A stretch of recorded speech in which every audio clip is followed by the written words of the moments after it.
അസ്സലാമു അലൈക്കും. എല്ലാവരും ഒന്ന് ലൈക്ക് അടിക്കുക, കമൻ്റ് ഇടുക, സബ്സ്ക്രൈബ് ചെയ്യാത്തവരൊന്ന് സബ്സ്ക്രൈബ് ചെയ്യുക. ഇത് ഞാൻ സനുവിനുള്ള മറുപടിയാണ് ഇന്നലത്തെ.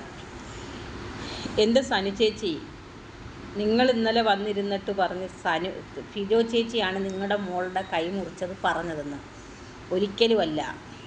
ആ ചേച്ചി 8-ാം തീയതി ലൈവിനകത്ത് ഒന്നും പറഞ്ഞിട്ടില്ല. നിങ്ങൾ അവിടെ നിന്നോട്ടുള്ള ലൈവ് നിങ്ങൾക്ക് എടുത്ത് വെച്ച് കണ്ടാൽ മനസ്സിലാകും. നിങ്ങൾ തന്നെയാണ് വന്നിരുന്ന് പറഞ്ഞാൽ നിങ്ങളുടെ മോളുടെ കൈ ആദ്യം നിങ്ങൾ പറഞ്ഞ നിങ്ങളുടെ മോൾ ഞരമ്പ് കട്ട് ചെയ്തെന്നാണ് പറഞ്ഞത്. അത് കഴിഞ്ഞതിന് ശേഷം പാരയ്ക്കകത്ത് കൊണ്ടെന്ന് പറയുന്ന അത് നിൽക്കട്ടെ, അത് ഞാൻ പറയാം.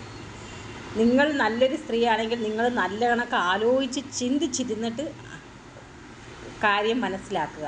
നിങ്ങളെ കൂടെ നിൽക്കുന്നവർ തന്നെ നിങ്ങൾക്ക് പ്രശ്നം ഉണ്ടാക്കുക എന്ന് ഇപ്പം മനസ്സിലായോ സ്ത്രീയെ? അതാ പറയുന്നത്. ആരെങ്കിലും 1000 2000 തന്ന് മറ്റവരെ ചീത്ത വിളിക്കാൻ പറഞ്ഞാൽ ഒരിക്കലും അത് നിങ്ങൾ ചെയ്യരുതായിരുന്നു. അത് എന്താ കാരണം എന്നറിയാം? നിങ്ങളെ മോൾ അത് ചെയ്തെന്ന് നാട്ടുകാരറിയിക്കാൻ വേണ്ടിയായിരുന്നു നിങ്ങളുടെ കൂടെ നിന്നവർ നിങ്ങളോട് പറഞ്ഞത് ഫിജോ ചേച്ചി പറഞ്ഞെന്ന്. അത് നിങ്ങൾക്കിപ്പം മനസ്സിലായല്ലോ. എത്രയും പേര് നിങ്ങളെ ലൈവിനകത്ത് ഇന്നലെ കമൻ്റ് ഇടുന്നു, ഫിജോ പറഞ്ഞിട്ടില്ല 100% ഉറപ്പെന്ന്.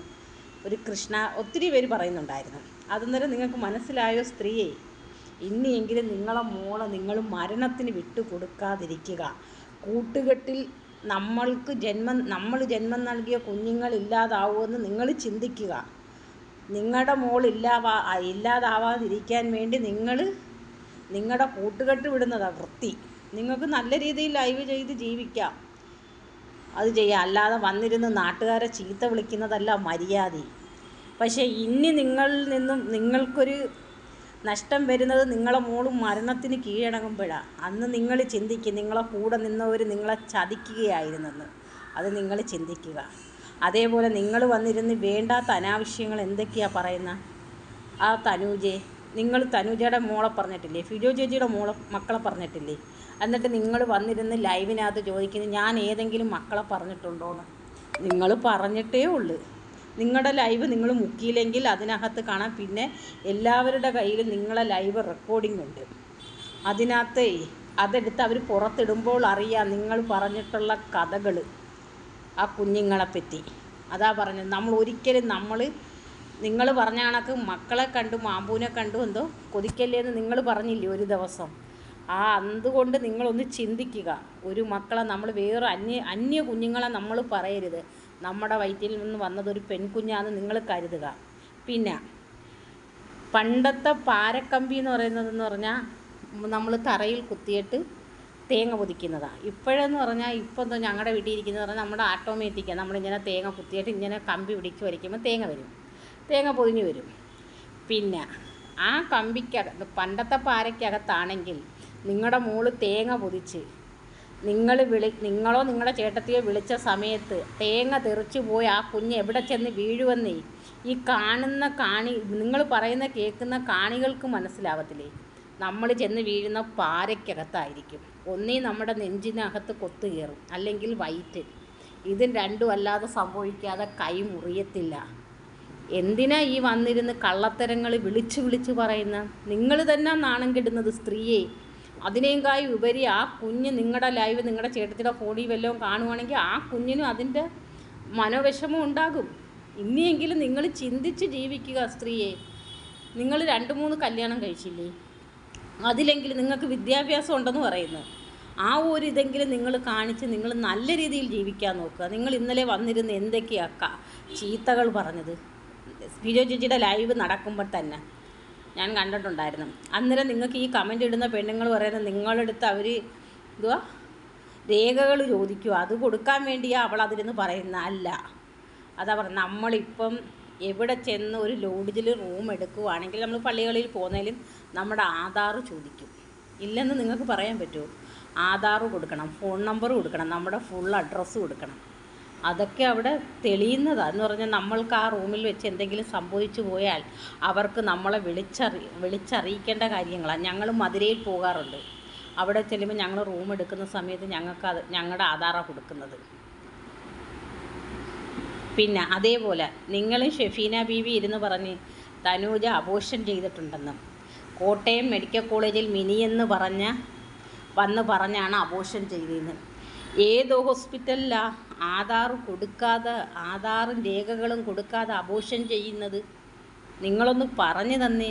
നിങ്ങൾ ഇന്ത്യ മഹാരാജ്യത്തല്ലേ ജീവിക്കുന്നത്? വേറെ എവിടെയെങ്കിലും ആണോ സ്ത്രീയെ ജീവിക്കുന്നത്? അയ്യേ, വൃത്തികെട്ടവളുമാർ നിങ്ങൾ 2 പെണ്ണുങ്ങളും. ഇത് പറയുന്നത് ഒരു ന്യായമില്ലാത്ത കാര്യങ്ങളാണ്. എന്താ കാരണമെന്ന് വെച്ചാൽ, എൻ്റെ ചേട്ടത്തിയുടെ 2ാമത്തെ മോൻ കല്യാണം കഴിച്ച പെണ്ണിന് വാൾവിൻ്റെ അസുഖമുണ്ട്. അന്നേരം ആദ്യം ആ കൊച്ച് ഗർഭിണിയായി. അത് ഞങ്ങൾ ഡോക്ടറോട് പറഞ്ഞ് ഇത് കണക്ക് കാര്യങ്ങൾ പറഞ്ഞ് ഗൈനക്കോളജിസ്റ്റ് ഉണ്ണികൃഷ്ണൻ ഡോക്ടർ കാഞ്ഞരോട്. ആ സാറ് പറഞ്ഞ് എനിക്ക് നോക്കാൻ പറ്റത്തില്ല, നിങ്ങൾ എത്രയും പെട്ടെന്ന് SAT കൊണ്ടുപോകാൻ. അങ്ങനെ ഞങ്ങൾ SAT ഹോസ്പിറ്റലിൽ ആ പെണ്ണിനെ കൊണ്ടുപോയപ്പോൾ അവർ പറഞ്ഞ് ഇപ്പോൾ എന്തായാലും ഇനി അബോർഷൻ ചെയ്യാൻ പറ്റത്തില്ല. ആ കൊച്ച് ഒളിച്ചു വെച്ച് 5 മാസം വരെ അല്ല എന്ന് ഞങ്ങളോട് ഒളിച്ചു വെച്ച്. അന്നേരം പറഞ്ഞ് ഒന്നും ചെയ്യാൻ പറ്റത്തില്ല, ഇപ്പോൾ ഇവിടെ തന്നെ അഡ്മിറ്റ് ചെയ്തിട്ട് പ്രസവം വരെ ഇവിടെ കിടക്കട്ടെന്ന് പറഞ്ഞു. 9 മാസം വരെ അവളെ അവിടെ കടത്തി. 9 മാസമല്ല, 5-ാം മാസം ഞങ്ങൾ കൊണ്ടുപോകുന്നത്. 4 മാസം വരെ അവിടെ കടത്തിയിട്ട് അവളെ ഞങ്ങൾ പ്രസവിച്ചിട്ടാണ് കൊണ്ടുവരുന്നത്. അന്നേരം അവർ പറഞ്ഞു വിടുന്നതെന്ന് പറഞ്ഞാൽ 45 കഴിഞ്ഞ് കൊണ്ടു ചെല്ലണം, നിങ്ങൾക്ക് പ്രസവം നിർത്തണമെങ്കിൽ അങ്ങനെ ചെയ്യാമെന്ന് പറഞ്ഞു. അന്നേരം ഞങ്ങൾ വിചാരിച്ചാവുന്ന പ്രസവം നിർത്താൻ ഒരു മോളും കൂടാ. അന്നേരം ഞങ്ങൾ വിചാരിച്ചാൽ അത് മതിയെന്നും. വീട്ടിൽ വന്ന് 40 കഴിഞ്ഞപ്പോൾ ഈ പറഞ്ഞ് ഇല്ല, ഇനി ഞങ്ങൾ പ്രസവിക്കത്തില്ല എന്നൊക്കെ പറഞ്ഞ് പ്രസവം നിർത്തുന്നില്ല എന്ന് ആ കൊച്ചു തന്നെ ഞങ്ങളോട് പറഞ്ഞു. അന്നേരം ഞങ്ങളെ ചേർക്കാനും പറഞ്ഞ് വേണ്ട കുഞ്ഞുമ്മ, പ്രസവം നിർത്തണ്ടെന്ന്. ഇത് ഞാൻ സത്യസന്ധതയായ കാര്യം, ഞാൻ ഓതാനിരുന്നപ്പോൾ ഇത് പറയണമെന്ന് എനിക്ക് തോന്നി. അങ്ങനെ ഈ നാശം പിടിച്ചവൾ വീണ്ടും ഗർഭിണിയായി. അതും ഇതേ കണക്ക് 5 മാസം വരെ. ഞങ്ങളങ്ങനെ ഉണ്ണികൃഷ്ണൻ ഡോക്ടറെ തന്നെ കൊണ്ട് കാണിച്ചിട്ട് ഇല്ല സാറേ, ഇത് അബോർഷൻ ചെയ്യണം, ഞങ്ങൾക്ക് SAT പോയി കിടന്ന് പാടുവിടാൻ വയ്യെന്ന് പറഞ്ഞു. അന്നേരം പറഞ്ഞ് ഇല്ല, ഇത് ഇനിയിപ്പോൾ ഒന്നെങ്കിലും ചെയ്യാൻ പറ്റുമെങ്കിൽ അവിടെ പറ്റത്തുള്ളൂ, ഇവിടെ ചെയ്യുന്ന പറഞ്ഞാൽ ഈ കൊച്ചിന് വാൾവിൻ്റെ അസുഖം മാത്രമല്ല, ആമവാദം എന്ന് പറഞ്ഞ ഒരു വാദമുണ്ട് ഈ കൊച്ചിന്, എല്ലിനകത്തുള്ള ആ വാദം ഉണ്ടായതുകൊണ്ട് ഈ കൊച്ചിന് കടന്നു പോലും പ്രസവിക്കാൻ പറ്റില്ല. കസാരയിലിരുത്തി ഇതിൻ്റെ പ്രസവം എടുക്കുന്ന. അന്നേരം അവർ പറഞ്ഞ് അബോർഷൻ ചെയ്യാൻ പറ്റത്തില്ലെന്ന്. ആ വ്യക്തി അതും പ്രസവിച്ച് ആ കൊച്ച് വേറൊരു രൂപത്തിലൊരു കൊച്ചിനെ ഞങ്ങൾക്ക് കിട്ടി. ആ കുഞ്ഞിനെ പ്രസവിച്ച് കിടന്നപ്പോഴാണ് ഞങ്ങൾ തനൂജിയെ കാണുന്നത് തന്നെ. പിന്നെ അവൾ 3ാമതും ഗർഭിണിയായി. അവൾ പ്രസവം നിർത്തലെന്ന് പറഞ്ഞാൽ അവൾക്കൊരു വാശിയായിരുന്നു, അവൾക്കൊരു ആൺകൊച്ചിനാണ്, 2 പെൺകൊച്ചുങ്ങൾ. 3ാമത് ഗർഭിണിയായി. ഞങ്ങളിവിടെ മാതാവ് ഹോസ്പിറ്റലിൽ കൊണ്ടുപോയി അബോർഷൻ ചെയ്ത്.